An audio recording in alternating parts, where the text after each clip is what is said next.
Good morning. Welcome to the Ealing Council's Regulatory Services Team second webinar on COVID-19 and the lifting of restrictions. Today we're talking about the step 3 restrictions being lifted. Welcome today. So the officers that will be speaking include Mary McLaughlin, who's the Food and Workplace Safety Team Leader, and Keitner, the Public Spaces and High Streets COVID-19 Business Advisor, and I'll also be talking, and my name's Joe Blanchard, the Regulatory Operations Manager. So to start with, if I could just mention the instructions we've got on how to get captions or subtitles in different languages. This screen just shows you the instructions on how to get some captions at the bottom of the screen if you'd like them in a language other than English. So just talking about what's going to be covered today, we've got a number of topics we're going to talk about. We'll start with what the current situation is and some of the key reopening dates and restrictions that will be lifted or that are planned to be lifted. We'll talk about what things you will need to consider when reopening, how to make sure your business is COVID secure, what materials we're making available to assist businesses with that. We'll also run through some sector-specific scenarios of frequently asked questions about what is permitted and what isn't permitted. We'll discuss our COVID-19 business advice service, give some useful contact information and some links to regulations and other materials. At the end of the session, we'll go through, we'll invite questions for anyone that's attending live that they can write into the chat box, which we'll monitor. And also we'll give details on how anyone can access some free one-to-one business advice with the officers. So next slide, please, Keitner. So just to confirm the current situation as it is now on the 11th of May. So since the April the 12th, after step 2 was taken, outdoor hospitality has been permitted. Alcohol can be served via table service. All non-essential retail has been open. Close contact services, with the exception of saunas and steam rooms, have been opened. Weddings and wedding receptions can take place with up to 15 people and up to 30 people for funerals. We've had indoor leisure facilities open for individual use or use within one household. We've had outdoor attractions open, children's activities permitted up to 15 parents, and self-contained accommodation can be reopened. So the government confirmed yesterday that step 3 of the roadmap will be taken, and everything will generally be as laid out in the roadmap that was issued in February. So the most significant aspect is the reopening of indoor hospitality. So indoor hospitality is permitted of groups up to 6 people or up to a maximum of 2 households with table service only. Outdoor restrictions will be lifted, so gatherings will be permitted of up to 30 people, weddings and wedding receptions up to 30 people, saunas and steam rooms can reopen, indoor entertainment venues will be permitted to reopen, indoor leisure facilities can be used by groups, and the wider accommodation sector can reopen. So that's not just self-contained, that's all holiday and other accommodation like hotels, hostels and B&Bs. Today's webinar has a focus on indoor hospitality, but will still be relevant really to any premises that are either open already or are going to reopen on the 17th of May. Just to talk about the future changes that are still proposed. So step 4, no earlier than the 21st of June, will basically see a reopening of all sectors, and the government have suggested that there will be a lifting of all legislated COVID restrictions. So this will include the reopening of nightclubs, adult entertainment venues and premises that offer shisha, an easing of restrictions on large events, no limits on gatherings, and again, weddings and other life events can take place without restriction. So at the moment, that is still the proposed roadmap, no earlier than the 21st of June. So the things were just to summarise to consider before reopening, and if you haven't already viewed the first webinar we did, I'd recommend that you go back onto Ealing Council's YouTube channel and have a look at that, which does give similar advice. But the things you should consider before opening your doors again is, do you have a COVID-19 risk assessment? Have you got an NHS QR code displayed where appropriate? i.e. for hospitality or close contact businesses? Do you have sufficient COVID-19 signage and floor stickers to make sure that social distancing is maintained, particularly around queues and any other systems that you might put in place? Have you informed staff, colleagues and customers about the COVID-19 measures that you're going to have? Have you reviewed the layout of the premises and considered using one-way systems or barriers or screens? And lastly, have you made sure that you've got thorough cleaning procedures in place to prevent the transmission of COVID-19? That's a basic summary of the things to consider. And what we're going to do now is just go through with Keitna some of the other things that you'd want to consider and what the council does to support businesses. So thanks, Keitna. Thank you, Joe. So the next big question is whether your business is COVID secure. So this slide is actually relevant to all businesses, including those that may have actually reopened already, such as hairdressers and barbers. It's important that all businesses should have measures to be COVID secure. And so on this slide, you can see a list of things that would help you towards achieving the status. So the first one is having a COVID-19 risk assessment, which will help you manage your risks by identifying any situations or activities which may increase transmission of the virus and how these can be removed or controlled. And this would only need to be a written document if your business has over 5 employees. And the next one is limiting the number of customers allowed in the premises, so to ensure that overcrowding is prevented and social distancing can be maintained at all times. And this could potentially lead to queues forming inside or outside your premises, leading to our next point of queue management, which you will need to consider how they can be managed effectively. So, for example, you could incorporate the use of reservations and booking appointments to prevent walking customers. And some businesses also have a legal requirement to display NHS QR codes, such as hospitality and close contact businesses. And you can actually register for an NHS QR code on the government website for your business, which you will be able to print and display in your premises, and encourage every customer over the age of 16 to scan this. However, you would need to bear in mind that not all customers would have access to the NHS app or have a smartphone, and for this reason you would need to have alternative methods to capture customer details, such as their name, the contact number, email address, date and time of arrival as well. And for example, this could be recorded on paper or digitally, but you just need to make sure that customer details are not exposed to the public. And the next one is to have and display clear signs and awareness posters to inform your customers and staff about COVID-19, such as reminders on wearing face coverings, maintaining social distancing, and what to do in case they have any symptoms. And you would also need to ensure that you've considered ways to maintain social distancing inside and outside the premises. And this could be through the use of one-way systems, floor stickers to mark the 2-meter distance, or even the use of barriers to prevent access to certain areas. And as a business, you would need to ensure that there's hand sanitizers or hand washing facilities available for both your customers and staff upon entry and around the premises as well. It'll be good to sort of reduce contact where possible, such as encouraging the use of contactless payments and digital menus, as well as drop-off or collection areas for products.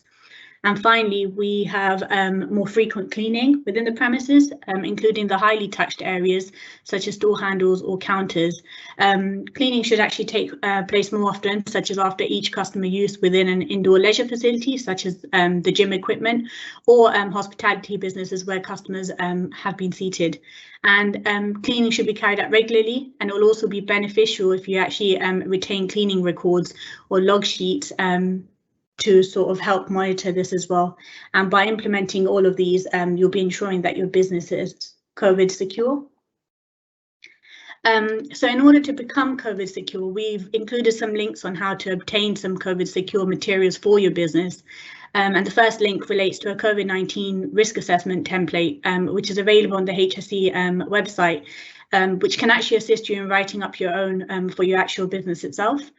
And as mentioned previously, you can also register for your NHS QR code for your business on the government website, which we've actually included the link for here as well. And Ealing Council has also got a webpage link to relevant COVID-19 awareness posters. So this includes stuff for social distancing and COVID awareness for symptoms, as well as the face covering posters, which you may find useful to download, print and display in your premises. And finally, we also have floor stickers that we'll be happy to distribute to your business. And in order to request this, you can actually email our dedicated inbox at COVID-19 business compliance at ealing.gov.uk with the subject line of floor sticker request, and include your business name, address and contact details in the body of the email, and we'll get that arranged for these to be handed over to you. And I'll now hand over to Mary, who'll be now offering some sector-specific restrictions and requirements, as well as some scenario questions too. Thank you, Keitna. So the first set of requirements I will run through is the restrictions in relation to relevant premises under the Health Protection Coronavirus Restrictions, Obligations of Undertakings, England Regulations 2020.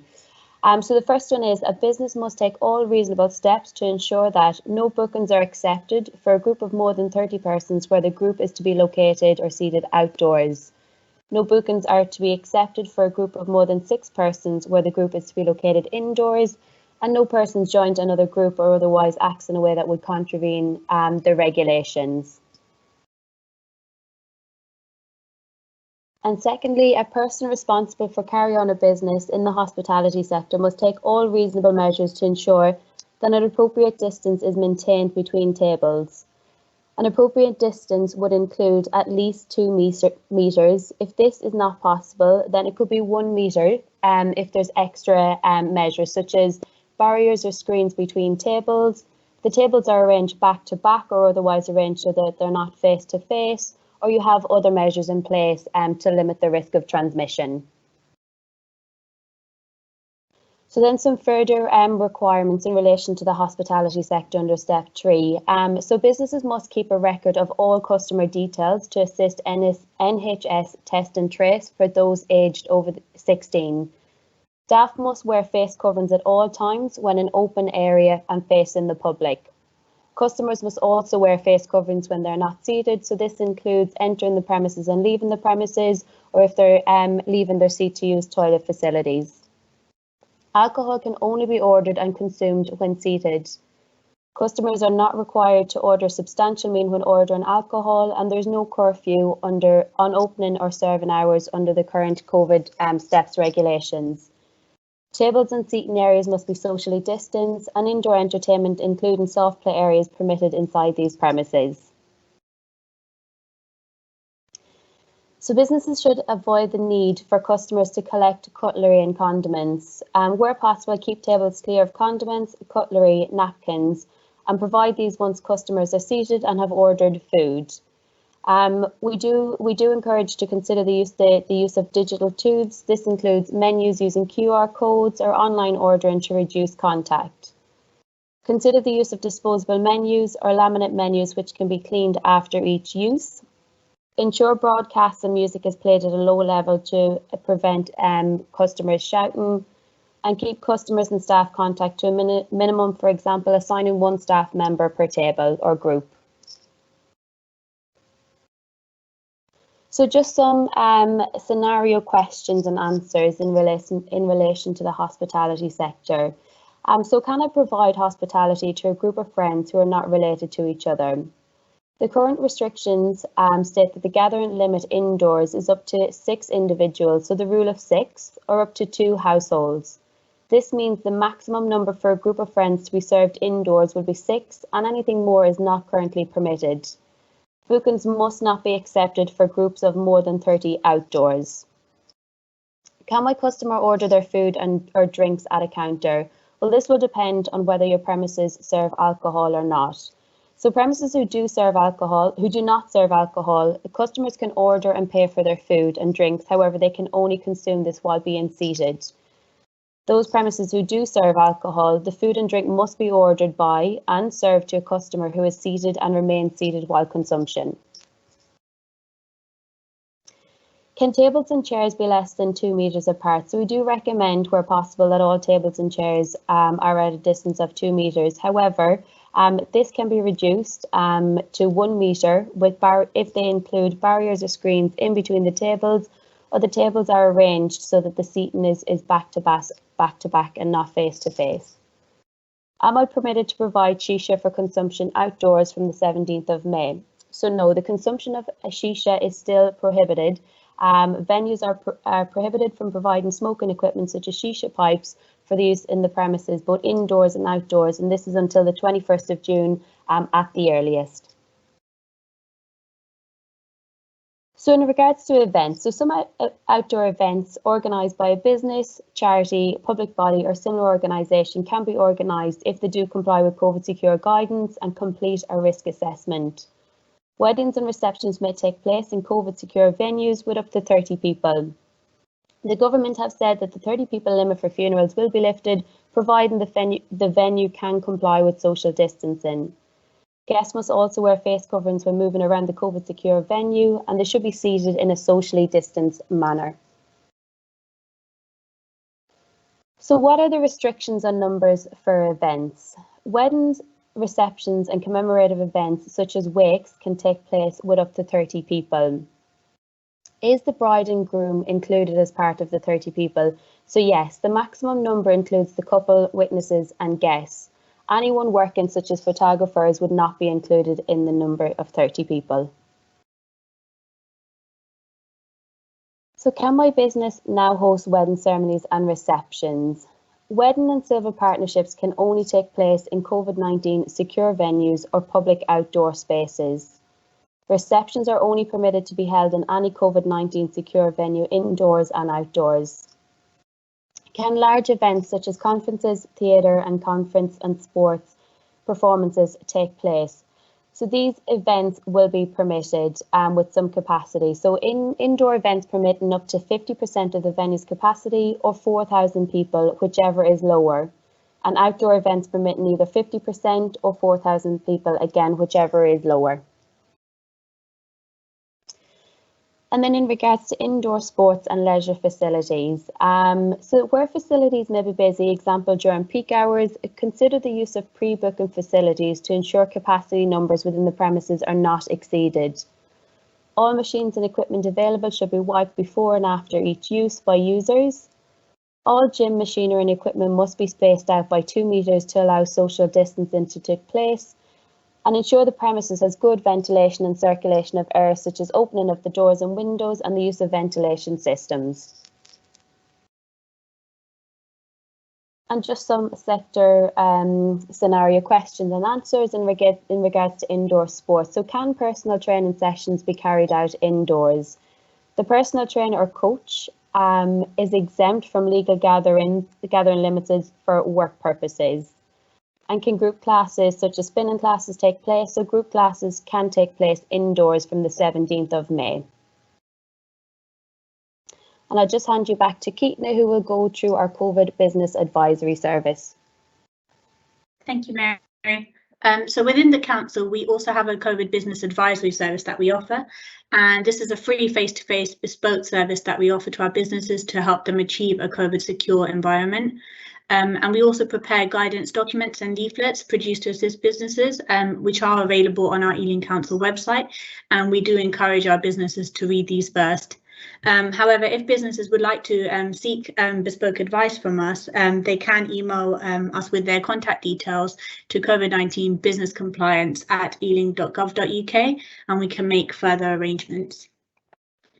So this slide has some useful contact information for other queries that businesses may have, which we won't be able to assist with directly, such as business grants, any queries on street licensing or payment licensing, or noise queries, which all have their own teams within their council. And if businesses experience any issues in relation to breaches on face coverings or gatherings, these can be referred to the police by calling 101 or reporting this online using the link included.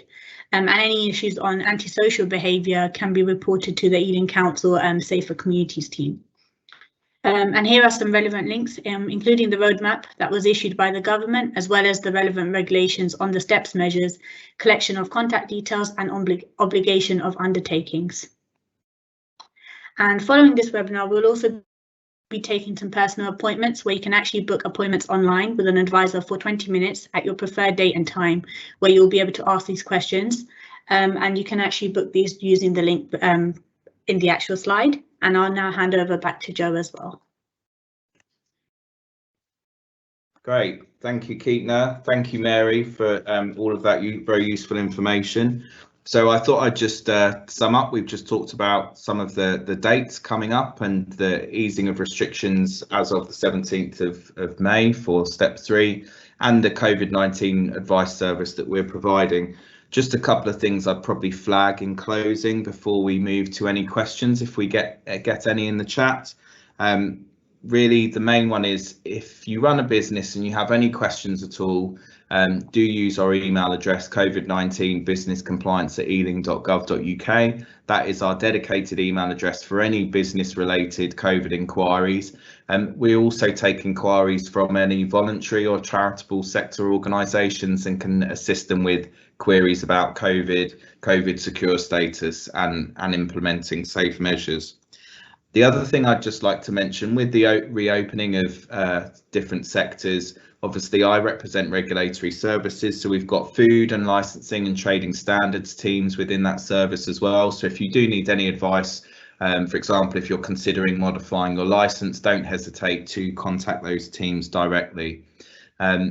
The other thing as well, finally, with the COVID-19 business advice service, the other thing we've got is lots of materials to help businesses, and a significant one for indoor hospitality reopening is floor stickers. So yeah, don't hesitate to use that email address to request some floor stickers and we'll distribute them to you, and they should help you manage any queues or any other systems you might be considering putting in place to improve social distancing and reduce the risk of COVID-19 transmission.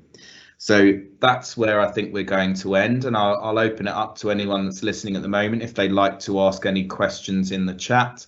If we don't get any, that's not a problem. If you are listening to this and you think of any questions, do use our email address, and also consider using the personal appointment link that we put up in the last slide if you'd like a one-to-one conversation directly with an officer. So I'll just leave it for a moment to see if anyone has any questions. We haven't got any questions in the chat, which must mean that our presentation so far was excellent and everyone got all the information they need. But I'll just be quiet for a minute to see if anything comes in, and then otherwise I'll end in a minute. Thank you.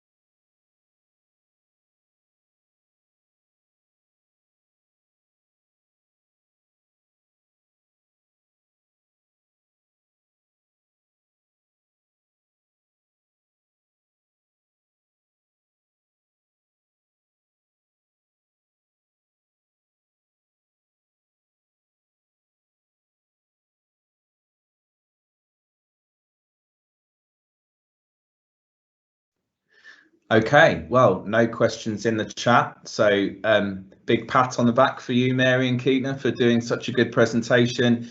We'll close it there. Thank you everyone who attended for their time. Thanks a lot. Bye now.